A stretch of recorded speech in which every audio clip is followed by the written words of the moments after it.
Marilyn Cano Tarot here with another reading.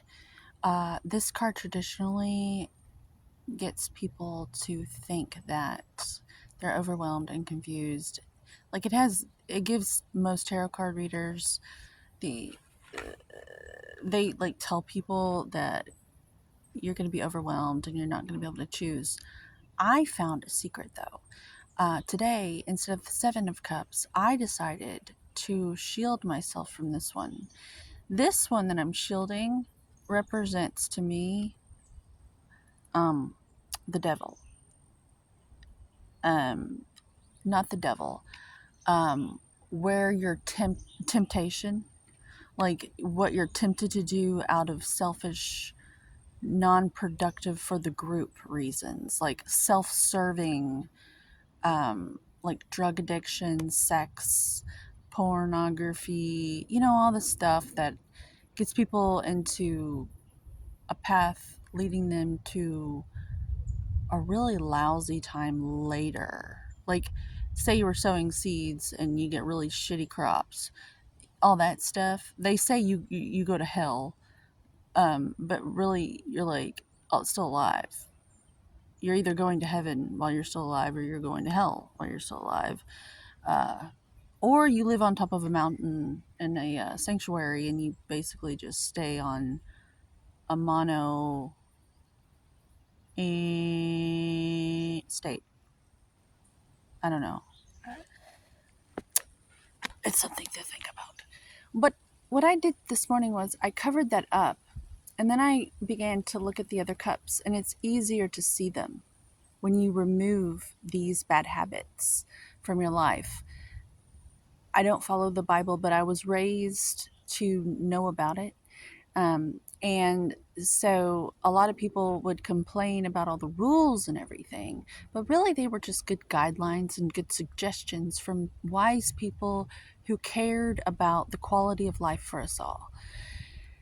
And so we have to rearrange some things and stir it up a little bit because it's a little stagnant. And so in today's world, we have to encourage each other in a new way. And maybe this is the birth of that right now with social media and motivational stuff. We have to remind each other why we live in certain ways, in a way where the young ones can understand it and not dread it because they think some big foot's going to stomp on them later.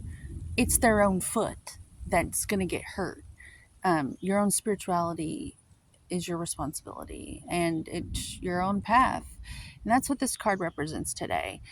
It represents you can have anything you want, literally.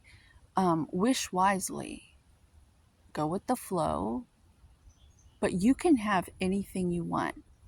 Um, and so this one represents what happens to us when we feel guilty about the vitality that flows through us. The snake to me reminds me of the Kundalini and this ancient, intelligent electricity that runs through us all, the vital life force, the prana. It's gone by so many different names: chi, vril. There's so many things. You've heard about it somewhere, no matter where you're from. And so that's what that cup reminds me of. It reminds me of that might affect your decisions and like hold you back in a way where you can't make a choice because you feel guilty about this gift of life and it's just so overwhelming. This one represents FOMO, fear of missing out. You don't know what's under there. You don't know what it is. It's a surprise and you don't want to miss out. And what if you miss out? What if you choose the wrong thing and you don't get anywhere? That's what this one represents. This one represents vanity and how you your reputation is what it said to me this morning. It represents the fear of what you look like to everyone else but yourself, the reputation you'll leave behind in this world. This one represents the legacy, the physical things that you leave behind for your descendants, like a house and assets and stuff, money. And then this one represents money too, but it's more of like a wealth of knowledge, it said to me today. Like the Cave of Wonders, the School of Hard Knocks, Street Smarts, cultivated wisdom type shit. That's what that path is, if you go towards that. This one is more of like an athleticism, which excites me a lot. That's that choice. And these are all paths that we can choose to walk down, to dedicate our lives to. And I suggest selfless service for the group. And you choose one of these cups based on what you're naturally talented at. This will help you weed through these cups, because I sense in the group, I don't like to use the word collective because I don't want to collect your energy. I don't want it. God gives me all the energy and power straight from the source, and I don't want to collect or harvest your energy. So I don't want to call you the collective anymore. We're just part of the group. The group. The group of the world. Okay? We're just a group. It's really simple. Selfless service will help you weed through these. And where are you naturally talented? Me, athleticism. I was born to move my body.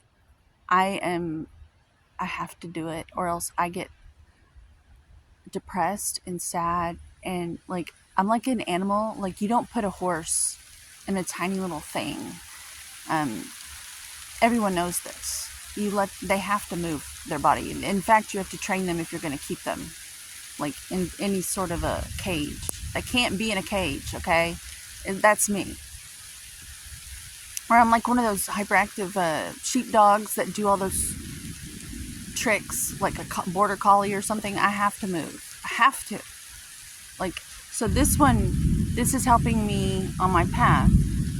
And then I feel guilty sometimes about wasting this beautiful life, and you might too. And that's why I'm talking about it. This is all stuff that keeps us stuck. The fact that it's raining right now is great, because it's literally helping me transmute this negativity that I just brought into this reading by talking about the problem. I really want to talk about the solution more than anything.